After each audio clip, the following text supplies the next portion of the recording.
Good evening everybody. स्वागत है आप सभी का ज्ञानशाला में। मैं राहुल आप सभी के बीच क्लास नंबर 86 को लेके आया हूं, जो हमारा टॉपिक है ज्यामिति। ज्यामिति में कुछ सब टॉपिक्स भी आते हैं, तो इसमें जो पहला टॉपिक है वो ट्रायंगल। मीन्स ट्रायंगल से पहले हम क्या क्या पॉइंट्स पढ़ चुके हैं। आपने पॉइंट्स पढ़ा, मीन्स आपने जो बिंदु का टॉपिक था कि एक बिंदु से कितनी प्रकार की रेखाओं को बनाया जा सकता है, 2 बिंदुओं से, 3 बिंदुओं से, 4 बिंदुओं से, 5, बहुत सारे टाइप्स के हमने वहां पे कुछ पॉइंट्स पे डिस्कस किए। ओके, उसके बाद हमने पढ़ा रेखाएं तथा कोण। अब रेखाएं तथा कोण मीन्स आप सभी लोगों ने अच्छे से समझा कि रेखाओं और कोण पर हमारे जो थ्योरम्स और रूल्स थे वो क्या थे, और उन पे बेस्ड हमारे प्रश्न जो है वो एग्जाम में किस तरीके से बनते हैं उसको भी हमने समझा। तो आज का जो टॉपिक है वो है हमारा ट्राइंगल। ठीक है, ट्राइंगल क्या होता है आप सभी लोग जानते हैं कि यहां पर आपको कुछ शेप्स दिख रही हैं। पहली शेप ये है, ओके, दूसरी शेप ये हो गई, तो ये भी आपके क्या है, ट्राइंगल है, मीन्स त्रिभुज है। ठीक है, तो यहां पर आज हम त्रिभुज के बारे में पढ़ेंगे। त्रिभुज कितने प्रकार के होते हैं, किस किस बेस पे हमारे ट्रायंगल बनते हैं। ओके, तो अब सबसे पहले आपको पता होना चाहिए कि ट्रायंगल की डेफिनेशन क्या है, त्रिभुज हमारा बनता कैसे है। तो तीन रेखा खंडों से बनी बंद आकृति, तीन रेखाखंडों से बनी बंद ज्यामितीय आकृति को त्रिभुज कहते हैं। ठीक है, त्रिभुज के 3 भुजाएं, 3 कोण और 3 शीर्ष होते हैं। A closed geometry figure made of 3 line segment is called A triangle. A triangle has 3 sides, 3 angle and 3 vertex. ठीक है, तो 3 भुजाओं से निर्मित आकृति कैसी, बंद आकृति। अब इसको हम ट्राइंगल नहीं कह सकते।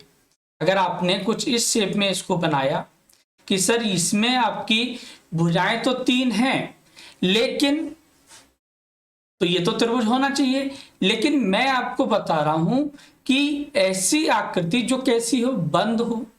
ठीक है, तो बंद के लिए आप क्या करेंगे, इस पॉइंट्स को आपने मिला। तो यहां पर आपको कुछ शेप्स दिख रही है। पहली शेप, ठीक है, दूसरी ही शेप है, तीसरी आपकी क्या है, ये भी ट्राइंगल है, चौथी भी ट्राइंगल है, इस और भी ट्राइंगल आप ड्रॉ कर सकते हैं। ठीक है, तो आपने ये तो पढ़ा कि ये सभी सर ट्राइंगल हैं, इसमें 3 भुजाएं हैं, पहली कंडीशन। दूसरी कंडीशन बंद है, ठीक है, ये भी ठीक है आपका। तीसरा 3 कोण हैं, तो पहला कोण ये हो गया, दूसरा कोण ये हो गया, तीसरा कोण ये हो गया। 3 शीर्ष हैं, सभी में भाई 3 शीर्ष हैं, पहला, दूसरा और ये तीसरा, सभी में यही कंडीशन अप्लाई हो रही है। तो ये सभी आपके ट्राइंगल हो गए। अब बात करते हैं ट्राइंगल के टाइप्स क्या होते हैं, टाइप्स ऑफ ट्राइंगल। तो ट्राइंगल को हम 2 पार्टों में डिवाइड करते हैं। पहला है भुजाओं के आधार पर और दूसरा है कोणों के आधार पर, on the basis of sides and on the basis of angles. ठीक है, तो आपने कभी, अब आपने भुजाओं के आधार पे देखा कि सर हमने क्या करना है कि एक ट्रायंगल बनाया कि जिसमें आपकी सभी भुजाएं कैसी हैं, बराबर हैं, मीन्स 4-4 सेंटीमीटर की भुजाओं से हमने एक त्रिभुज बनाया। ठीक है, तो जब त्रिभुज बनाया तो इसकी सभी भुजाएं कैसी हैं, भाई सभी भुजाएं इक्वल हैं, मीन्स समान भुजाओं का है, समान बाहु का है। ठीक है, तो सबसे पहले हम बात करते हैं भुजाओं के आधार पर। तो पहला आपका है भुजाओं के आधार पर समबाहु त्रिभुज। ठीक है, इक्विलेटरल। दूसरा है समद्विबाहु। अब ये वर्ड्स तो आपने सभी ने सुने होंगे कि आपने क्या किया, एक ट्रायंगल बनाया जिसकी सभी भुजाएं कैसी थी, इक्वल थी, 4-4 सेंटीमीटर का। ओके, तो ये हमारा क्या बन गया, समबाहु। समद्विबाहु, सम मीन्स समान, द्वि मीन्स 2 और बाहु मीन्स भुजाएं, तो जिसकी 2 भुजाएं बराबर हो समद्विबाहु हो गया। विषम मीन्स सभी अलग अलग हो, बाहु मीन्स भुजाएं, तो जिसकी सभी भुजाएं अलग अलग हो तो वो हमारा क्या कहलाएगा, विषम बाहु त्रिभुज। ठीक है, अब इनके बारे में डीपली पढ़ते हैं कि समबाहु त्रिभुज क्या है, इसकी कंडीशन क्या है। तो समबाहु त्रिभुज जिसकी तीनों भुजाएं बराबर होती हैं समबाहु त्रिभुज कहलाता है।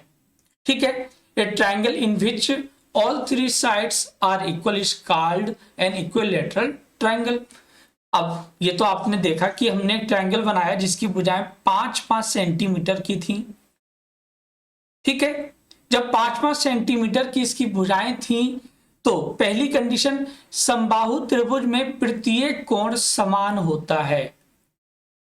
ठीक है, तो ये आपके जितने भी 3 कोण बनेंगे ये सभी कैसे होंगे, समान होंगे। ठीक है, अब जब सभी समान होंगे, अब आपको ये पता होना चाहिए कि प्रत्येक ट्रायंगल का जो हमारा सभी कोणों का जो योग होता है वो कितना होता है। ट्रायंगल के सभी अंतः कोणों का योग होता है 180 डिग्री। तो जब 180 डिग्री होता है और ट्रायंगल बनते कितने हैं, आपके सभी ट्रायंगल कैसे हैं, इक्वल हैं। तो हमने 3 से डिवाइड कर दिया तो 3 6 18 हो गया। तो इसका मीन्स ये हुआ कि ऐसा ट्रायंगल जिसकी सभी भुजाएं बराबर हों, या फिर हम ये कह सकते हैं कि जिसका प्रत्येक कोण कैसा हो, समान हो, या फिर हम ये कह सकते हैं कि समबाहु त्रिभुज में प्रत्येक कोण का मान 60 डिग्री होता है। In an equilateral triangle the value of each angle is 60 degree. तो समबाहु त्रिभुज के सभी कोणों का योग, सभी कोणों का मान जो होता है वो 60 डिग्री होता है और सभी कोणों का जो योग होता है वो 180 डिग्री होता है। क्लियर है? तो आप 3 प्रकार से समबाहु त्रिभुज को डिफाइन कर सकते हैं। पहला कि जिसकी सभी भुजाएं कैसी बराबर हो, समान हो, ये भुजा इसके बराबर हो और ये भुजा इसके बराबर हो, सभी कोण आपके कैसे हो, बराबर हो, और प्रत्येक कोण का मान 60 डिग्री हो, तो वह हमारा समबाहु त्रिभुज कहलाएगा। ठीक है, सेकेंडली हम बात करते हैं समद्विबाहु त्रिभुज की। तो समद्विबाहु त्रिभुज आपने अभी समझा कि सम मीन्स समान, द्वि मीन्स 2 और बाहु मीन्स भुजाएं। तो जिसकी 2 भुजाएं कैसी हो, इक्वल हो। ठीक है, a triangle whose 2 sides are equal।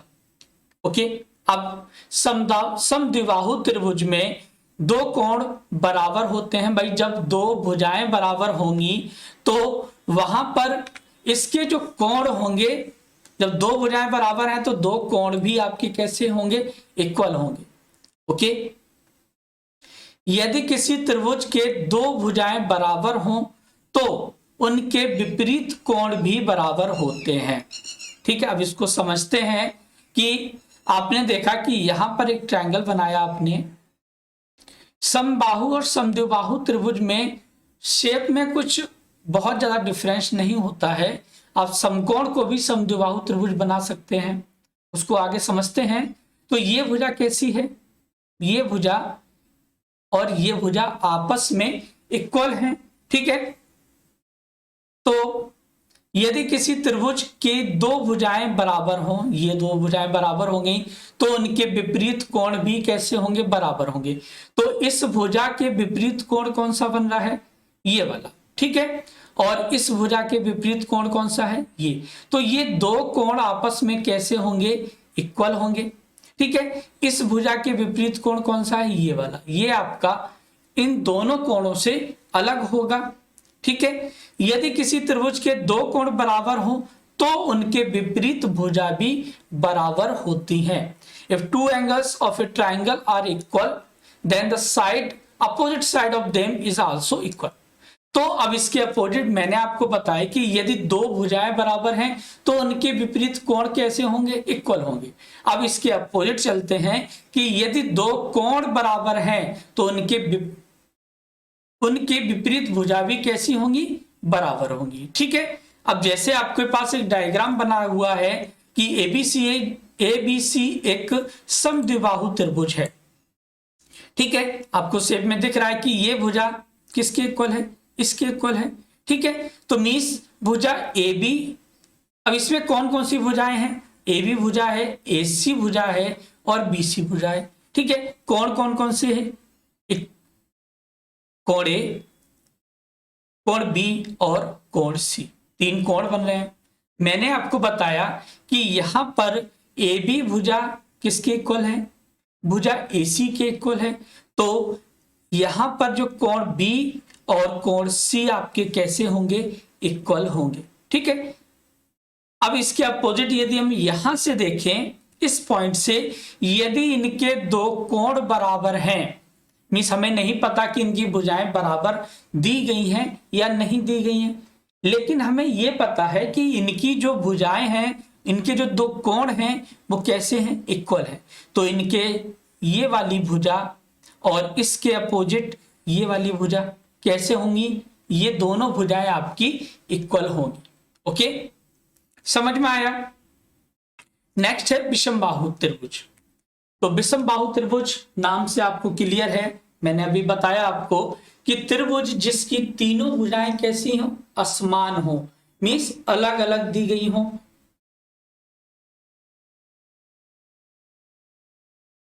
A triangle in which all three sides are unequal. Okay, तो अब इसकी कुछ रूल्स हैं जो आप सभी को पता होने चाहिए कि विषमबाहु त्रिभुज के तीनों कोण कैसे होते हैं, असमान होते हैं। ठीक है, तो यहां पर देखिए कि मैंने आपको एक ट्रायंगल बना के दिखाया कि आपने कुछ विषमबाहु त्रिभुज का एक ट्रायंगल बनाया। अब विषमबाहु त्रिभुज का किसी भी प्रकार का एक ट्रायंगल हो सकता है कि ये भुजा, ठीक है, और ये भुजा। ठीक है, तो यहां पे क्या हुआ कि त्रिभुज ABC है, मीन्स सभी भुजाएं कैसी हैं, अलग अलग हैं। तो विषमबाहु त्रिभुज के तीनों कोण असमान होते हैं और 3 angles of the triangle are unequal. Means ये कोण, कोण A, कोण C, कोण B आपके बराबर नहीं होंगे। क्यों? क्योंकि इनकी भुजाएं कैसी हैं, अलग अलग हैं। यदि किसी त्रिभुज के दो भुजा असमान हो तो बड़ी भुजा का सम्मुख कोण बड़ा और छोटी भुजा का सम्मुख कोण छोटा होता है। ठीक है, मीन्स आपका कोई ट्रायंगल यहां पे देखिए कि ये वाली भुजा कैसी है, आपको कुछ छोटी दिख रही है। ठीक है, तो इसके सम्मुख कोण कौन सा हो गया, ये वाला, तो ये कोण कैसा होगा, छोटा होगा। ये भुजा बड़ी है तो इसके सम्मुख कोण ये वाला कोण B आपका कैसा होगा, बड़ा होगा। ठीक है, यदि किसी त्रिभुज के दो कोण असमान हो तो बड़े कोण की सम्मुख भुजा बड़ी और छोटी कोण की सम्मुख भुजा छोटी होगी। मीन्स अब उसके अपोजिट हम देखें कि यदि यहां पर ये कोण छोटा है तो इसके सामने वाली भुजा कैसी होगी, छोटी होगी, और ये कोण यदि बड़ा है तो कोण C यदि बड़ा है तो भुजा AB कैसी होगी, बड़ी होगी। ओके, तो ये विषमबाहु त्रिभुज और ट्रायंगल्स की कुछ रूल्स हैं, ये आप सभी को पता होने चाहिए। ओके, बात करते हैं कोणों के आधार पर, on the basis of angle. ठीक है, तो हमने भुजाओं के आधार पर पढ़ा कि भुजाओं के आधार पर हमारे 3 प्रकार के त्रिभुज होते हैं। ओके, तो समबाहु, समद्विबाहु और विषमबाहु त्रिभुज। ठीक है, कोणों के आधार पर हम, अब कोणों के बारे में आप लास्ट क्लास में मैंने आपको समझाया कि हमारे जो कोण होते हैं वो कौन कौन से होते हैं। ठीक है, तो वहां पर उनके बेसिस पे हमारे ट्रायंगल कितने बनते हैं। अब यहां पे मैंने आपको बना दिया कुछ, ये आपका ट्रायंगल, ठीक है, कुछ ये ट्रायंगल बना दिया और कुछ हमारा ट्रायंगल हमने ये बना दिया। ठीक है, अब आपने ट्रायंगल तो है ये, अब यहां पे हम कैसे डिफाइन करेंगे कि कौन सा न्यून कोण है, कौन सा सम कोण है और कौन सा अधिक कोण होगा। ठीक है, तो इस तरीके के जो प्रश्न हमारे बनते हैं, पहले हम इनको समझते हैं कि हम इनको कैसे डिफाइन करेंगे। तो पहला आता है न्यून कोण। ठीक है, तो न्यून कोण आपने लास्ट क्लास में पढ़ा कि हमारा न्यून मीन्स होता है कम। ठीक है, कम का मीन्स आपका जो कोण होगा वो कैसा होगा, 90 डिग्री से कम होगा। ओके, यदि किसी त्रिभुज के सभी कोण न्यून कोण हो तो त्रिभुज न्यून कोण त्रिभुज कहलाता है। If all the angles of a triangle are acute then the triangle is called an acute triangle. ठीक है, अब यहां पे आपने देखा कि यहां पर जो कोण हैं वो आपके सभी कैसे हैं, न्यून है, मीन्स 90 डिग्री से कम है। अब यहाँ पे आपको ये तो दिख ही रहा है ना सभी को कि ये आपका 90 डिग्री कौन सा होता है भाई, 90 डिग्री दो लाइनें एक दूसरे के लंबवत हों तो आपका क्या होता है 90, उन दोनों के बीच में 90 डिग्री। तो इस लाइन के और इस लाइन के बीच का जो एंगल है वो कितना होगा, 90 होगा, ये वाला। तो ये आपका 90 डिग्री से कम है। ऐसे ही यहाँ पे भी हम कर सकते हैं, ऐसे ही यहाँ पे। तो जब न्यून कोण में सभी कोण 90 डिग्री से कम होंगे तो न्यून कोण त्रिभुज में किसी भी दो कोणों का योग 90 डिग्री से बड़ा होता है। ओके, तो यदि हो सकता है कि एक कोण आपका है ना, तो यहां पे देखिए कि यदि हम इसको सभी कोणों को इक्वल मान लें कि यहां पर ये 60 डिग्री है और ये भी 60 डिग्री है और ये भी 60, मीन तीनों कोण कैसे हैं 60 डिग्री के हैं। तो मैंने आपको बताया कि न्यून कोण त्रिभुज के किन्हीं दो कोणों का योग 90 डिग्री से बड़ा होता है। ठीक है, अब इन दोनों कोणों को आपने ऐड कर लिया तो 60 और 60 कितने हो गए, 120 हो गए। अब 120 आपका 90 से बड़ा है। तो यही आपकी कंडीशन है कि यदि न्यून कोण बन रहा होगा तो वहां पर किन्हीं भी दो कोणों का योग 90 डिग्री से बड़ा होगा। ठीक है, बाकी जो सभी कोण होंगे अगर हम इसको ऐड करके नहीं देखते हैं तो आपका कंडीशन है कि सभी कोण 90 डिग्री से कम होंगे। ओके, नेक्स्ट आता है समकोण त्रिभुज। समकोण means right angle, right angle triangle. तो यदि किसी त्रिभुज का कोई एक कोण समकोण हो तो वह समकोण त्रिभुज कहलाता है। If any one angle of a triangle is right angle then it is called a right angle triangle. ठीक है, तो समकोण त्रिभुज के अन्य दो कोणों का योग 90 डिग्री के बराबर होता है। ठीक है, the sum of other two angles of a right triangle is equal to 90 degree. Okay, यदि किसी त्रिभुज के दो कोणों का योगफल तीसरे कोण के बराबर है तो त्रिभुज समकोण त्रिभुज होगा। मींस अब इसके अपोजिट यहां पे आपने पढ़ा कि समकोण त्रिभुज के अन्य दो कोणों का योग 90 डिग्री के बराबर। अब इसी के अपोजिट हमने ये पढ़ा, क्या पढ़ा है, यदि किसी त्रिभुज के दो कोणों का योगफल तीसरे कोण के बराबर है ओके तो त्रिभुज समकोण त्रिभुज होगा। ठीक है, अब समकोण त्रिभुज कैसा होता है, तो आपका एबीसी एक ट्रायंगल है जिसमें एक जो कोण है वो कैसा है 90 डिग्री का है। ठीक है, ये आपका 90 हो गया। अब त्रिभुज के तीनों कोणों का योग कितना होता है, आपको पता होगा कि त्रिभुज के तीनों कोणों का योग 180 होता है, मींस अंतः कोणों का। ठीक है, अंतः कोण मीन्स अंदर के कोणों का योग 180 होता है, जिसमें एक कोण का मान आपको पता है कितना है 90, शेष दो कोणों का मान कितना हो जाएगा 180 माइनस 90 डिग्री। ठीक है, अब बचे हुए दो कोण कितने होंगे जिनका योग कितना है 90। तो यही आपकी कंडीशन थी, यदि किन्हीं भी दो त्रिभुजों का, यदि किसी त्रिभुज के दो अंतः कोणों का योग 90 डिग्री है तो वह त्रिभुज आपका समकोण त्रिभुज होगा। अब ये जो दो कोण बचे हुए हैं इनमें से हो सकता है कि ये 60 हो, ये 30 हो सकता है, ये 30 60 हो सकता है, ये आपका 30 हो सकता है, तो ये दोनों 45 भी हो सकते हैं।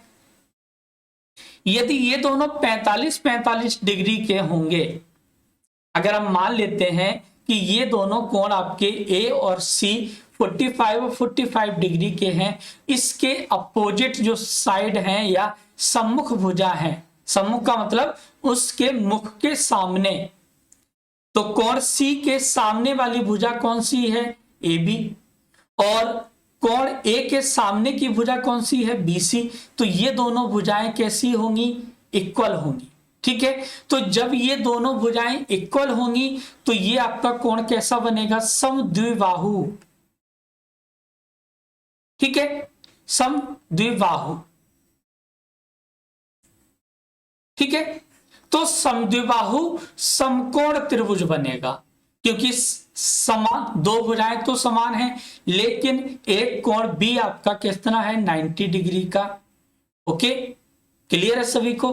तो कभी कभी वर्ड यूज होता है कि समकोण समद्विबाहु त्रिभुज, तो वहां पे आपको समझना होगा कि समकोण त्रिभुज तो है, लेकिन उसके एक कोण मीन्स दो भुजाएं इक्वल है, मीन्स दो कोण भी कैसे हैं, इक्वल हैं। तो दोनों कोण जब इक्वल होंगे तो 45 और 45 डिग्री के हो जाएंगे। समझ में आया। बात करते हैं अधिक कोण ऑब्ट्यूज एंगल। तो ऑब्ट्यूज एंगल क्या होता है, अधिक कोण क्या होता है, ये भी आपको पता है कि अधिक कोण अधिक कोण क्या होता है। तो जिस कोण का मान 90 डिग्री से बड़ा हो, मीन्स ट्रायंगल में यदि हम बात करें तो आपके सभी कोणों का योग, मीन्स सभी कोण आपके अधिक कोण नहीं हो सकते। ओके, तो अब यहां पे जब सभी कोण अधिक नहीं हो सकते, मीन्स ये हुआ कि उसमें एक कोण तो 90 डिग्री से अधिक होगा, बाकी के जो कोण होंगे वो कैसे होंगे, न्यून होंगे। ठीक है, मीन्स 90 डिग्री से कम होंगे। यही आपकी ऑब्ट्यूज एंगल ट्रायंगल कहलाता है। यदि किसी त्रिभुज का कोई एक कोण अधिक कोण हो तो वह अधिक कोण त्रिभुज कहलाता है। If any one angle of a triangle is obtuse, then it is called obtuse angle triangle. अब यदि किसी त्रिभुज में दो कोणों का योगफल 90 डिग्री से कम हो तो अधिक कोण त्रिभुज होगा। ठीक है, अभी आपने जस्ट क्या पढ़ा, राइट एंगल में क्या पढ़ा था कि यदि दो कोणों का योग 90 डिग्री के बराबर होगा, मीन्स कोण ए, कोण बी और कोण सी। ठीक है, अब तीनों को समझिए। तीनों आपने ट्रायंगल जो पढ़े, पहला पढ़ा था न्यून कोण त्रिभुज। तो न्यून कोण की कंडीशन क्या हो गई कि आपका जो कोण ए होगा और कोण बी होगा, इन दोनों कोणों का योग कोण सी के से बड़ा होगा। ठीक है, दूसरा था आपका राइट एंगल मीन्स समकोण त्रिभुज। तो समकोण त्रिभुज में आप कोण ए प्लस कोण बी ले लेते हैं। ठीक है, इसका मान किसके बराबर होगा, कोण सी के बराबर होगा, तब ये हमारा वन मीन्स राइट एंगल होगा। थर्ड आपका है ऑब्ट्यूज मीन्स अधिक कोण। तो यहां पे कंडीशन क्या है कि कोण ए प्लस कोण बी का जो दोनों कोणों का योग क्या है वो कोण सी से छोटा होना चाहिए, क्योंकि यहां पे ये आपका 90 डिग्री से कम होगा। ओके, ये 90 डिग्री के बराबर होगा और ये 90 डिग्री से बड़ा। तो यहां पे देखिए अधिक कोण, तो ये कोण आपका 90 डिग्री कहां बन रहा है, 90 डिग्री ये रहा। तो ये 90 डिग्री से ज्यादा है, हो सकता है 120 हो। अब तीनों अंतर कोणों का योग कितना होता है 180। एक कोण का मान कितना है 120, बचे हुए दो कोणों का योग कितना हो गया 60। हो सकता है कि ये आपका 30-30 हो। तो इसलिए यहां पर इसकी कंडीशन है कि यदि किसी त्रिभुज के दो कोणों का योगफल 90 डिग्री से कम हो तो वह अधिक कोण त्रिभुज कहलाता है। ओके, समझ में आया सभी के। तो फटाफट से क्लास को, जो भी स्टूडेंट्स न्यू हैं वो चैनल को सब्सक्राइब कर लें, बेल आइकन को प्रेस कर लें, ताकि आप सभी के पास क्लास का नोटिफिकेशन सबसे पहले पहुंचे। और जो भी स्टूडेंट्स क्लास को देख रहे हैं वो फटाफट से लाइक कर दें और क्लास को शेयर कर दें। मिलते हैं नेक्स्ट क्लास में। Okay, thank you. मिस आपका इसमें से के गायब है। ओके, तो तब तक रखें अपना ध्यान। Take care, bye bye.